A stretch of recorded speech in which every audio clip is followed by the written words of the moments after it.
Assalamualaikum warahmatullahi wabarakatuh. Terima kasih atas kesempatan yang diberikan kepada saya untuk mempresentasikan tugas mata kuliah manajemen global oleh dosen pembimbing saya, Profesor Dr. Nurwati SE MSc. Adapun topik kali ini adalah bab 8 tentang pelatihan dan pengembangan karyawan yang disusun oleh saya sendiri, Wa'ode Nurmila, SSI. Sesuai dengan judul saya di awal tentang mengenai bab 8 tentang pelatihan dan pengembangan karyawan, yang mana di sini saya akan coba merangkum tentang tujuan pembelajaran dari bab 8 tersebut, yaitu pertama, merangkum tujuan dan proses orientasi karyawan. Kedua, menyebutkan dan menjelaskan secara singkat langkah dalam proses pelatihan. Ketiga, menjelaskan cara menggunakan 5 teknik pelatihan. Dan keempat, membahas tentang metode pengembangan manajemen. Dan yang terakhir adalah evaluasi atau mengukur program pelatihan tersebut. Baiklah, di sini saya akan coba menerangkan tentang tujuan dan proses orientasi karyawan. Bagaimanakah dan apakah itu orientasi karyawan? Menyeleksi karyawan secara berhati-hati tidak menjamin bahwa mereka akan bekerja secara efektif. Bahkan, karyawan yang berpotensi tinggi tidak dapat melakukan pekerjaan mereka jika mereka tidak mengetahui apa yang harus dilakukan atau bagaimana cara melakukannya. Memastikan bahwa karyawan Anda mengetahui apa yang harus dilakukan dan bagaimana melakukannya setelah tujuan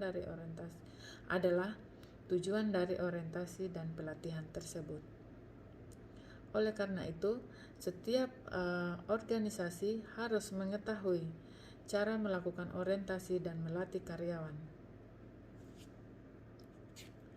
Tujuan dari orientasi atau penyambutan karyawan adalah untuk memberi karyawan baru informasi yang mereka butuhkan untuk berfungsi dan melakukan pekerjaan dengan baik sesuai dengan aturan perusahaan. Orientasi karyawan juga dapat membantu karyawan baru mulai mempunyai ikatan emosional terhadap perusahaan. Ada 4 hal yang ingin dicapai ketika melakukan orientasi untuk karyawan baru, yaitu pertama, membuat karyawan baru tersebut merasa diterima dan merasa seperti rumah sendiri atau sebagai bagian dari sebuah tim dari perusahaan tersebut. Kemudian, memastikan bahwa karyawan baru tersebut mendapatkan informasi dasar yang berfungsi secara efektif, seperti kebijakan dan tunjangan personal serta ekspektasi dalam hal perilaku kerja. Ketiga, membantu karyawan baru memahami organisasi tersebut dalam pengertian luas, yaitu masa lalu, masa kini, culture, serta strategi dan visinya mengenai masa depan. Terakhir adalah mulai mensosialisasikan orang tersebut ke dalam culture perusahaan dan cara mereka bekerja. Kemudian tujuan mengenai proses pelatihan ini adalah pelatihan merupakan hal yang penting. Jika karyawan yang bahkan berpotensi tinggi sekalipun tidak mengetahui apa yang harus dilakukan dan bagaimana melakukannya, mereka akan hanya berimprovisasi atau tidak melakukan sesuatu yang berguna sama sekali untuk perusahaan tersebut. Nah, secara langsung, setelah orientasi, pelatihan akan dimulai. Pelatihan atau training berarti memberikan kepada karyawan baru atau karyawan yang ada keterampilan baru mereka, seperti memperlihatkan kepada tenaga penjual baru mengenai bagaimana cara menjual sebuah produk kepada karyawan baru tersebut. Ini yang dimaksud dengan training. Kemudian menyejajarkan strategi dan pelatihan. Rencana strategis pemberi kerja haruslah mengatur sasaran pelatihannya. Pada intinya, tujuannya adalah untuk mengidentifikasi perilaku karyawan yang dibutuhkan perusahaan untuk melaksanakan strateginya. Kemudian ada pelatihan dan kinerja. Pelatihan berperingkat lebih tinggi dibandingkan penilaian dan umpan balik dan tepat di bawah penetapan sasaran dalam pengaruhnya terhadap produktivitas. Kemudian saya akan menjelaskan cara menggunakan 5 teknik pelatihan. Pemberi kerja harus menggunakan proses pelatihan yang rasional. Standar emasnya di sini adalah masih model proses pelatihan dasar, yaitu analisis, desain, kembangkan, implementasikan, dan evaluasi, atau analisis, desain, develop, implemented, dan evaluasi. Metode ini telah digunakan oleh para ahli pelatihan selama bertahun-tahun. Sebagai contoh, sebuah vendor pelatihan mendeskripsikan proses pelatihan mereka sebagai berikut, yaitu analisis kebutuhan pelatihan, desain program pelatihan keseluruhan, kembangkan mata pelajaran atau yang benar-benar menyusun atau membuat materi pelatihan, kemudian implementasikan pelatihan dengan benar-benar melatih kelompok karyawan sasaran dengan menggunakan metode seperti pelatihan on the job atau daring.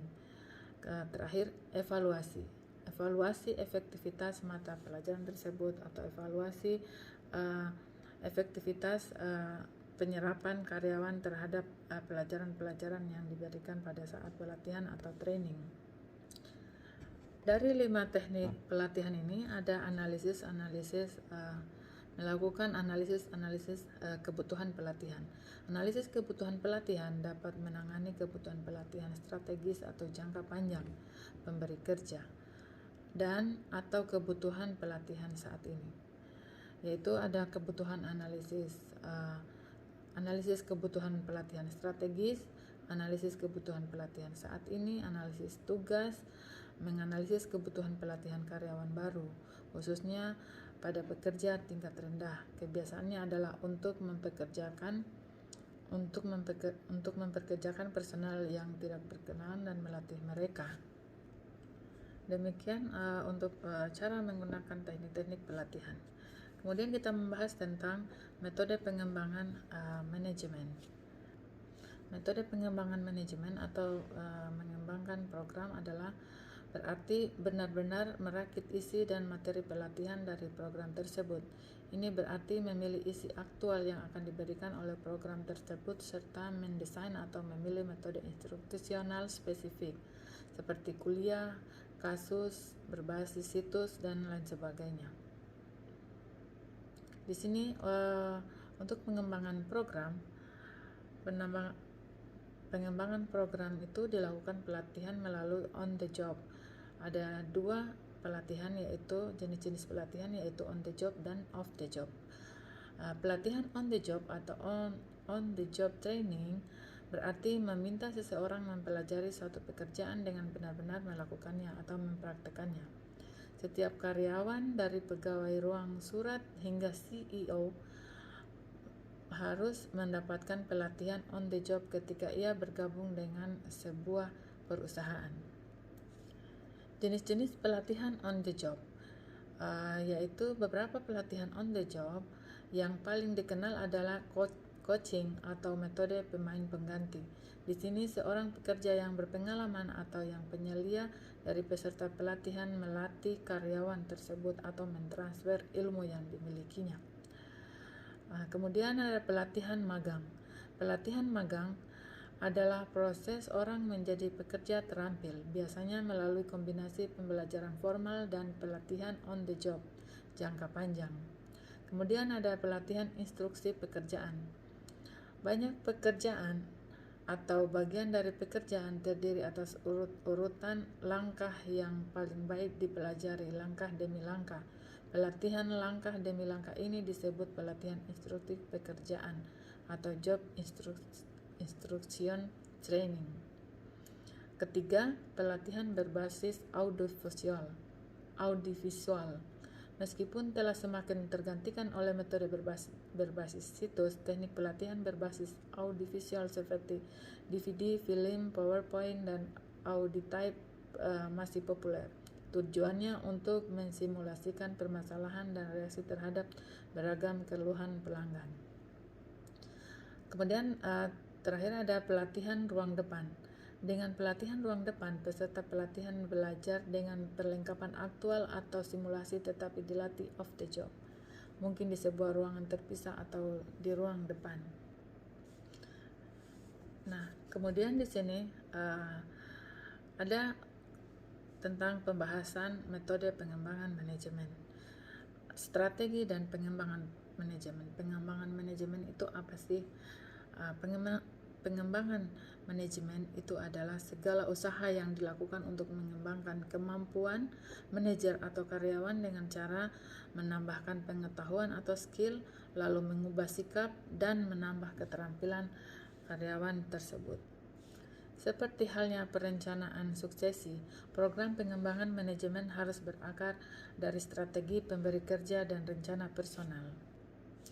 Sebagai contoh, strategi untuk memasuki bisnis baru atau berkembang di luar negeri mengimplementasikan bahwa pemberi kerja akan membutuhkan manajer dengan keterampilan untuk mengelola bisnis ini. Dalam metode pengembangan manajemen, ada pelatihan on the job, pendekatan coaching, pemain pengganti, dan pembelajaran tindakan. Kemudian di samping dengan pembelajaran pelatihan metode on the job, ada juga yang dikenal dengan pelatihan off the job. Pelatihan dan teknik pengembangan manajemen di luar pekerjaan itu yang dikenal dengan off the job adalah terdapat juga teknik off the job untuk melatih dan mengembangkan manajer, yaitu metode studi kasus, permainan manajemen, seminar di luar, program terkait universitas, permainan peran, universitas korporat, executive charge.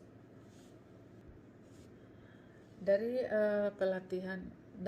metode pengembangan manajemen secara off the job, misalnya metode studi kasus, seperti yang diketahui setiap orang, metode studi kasus meminta peserta pelatihan menyelesaikan permasalahan sesungguhnya setelah mempelajari deskripsi kasus tertulis atau video.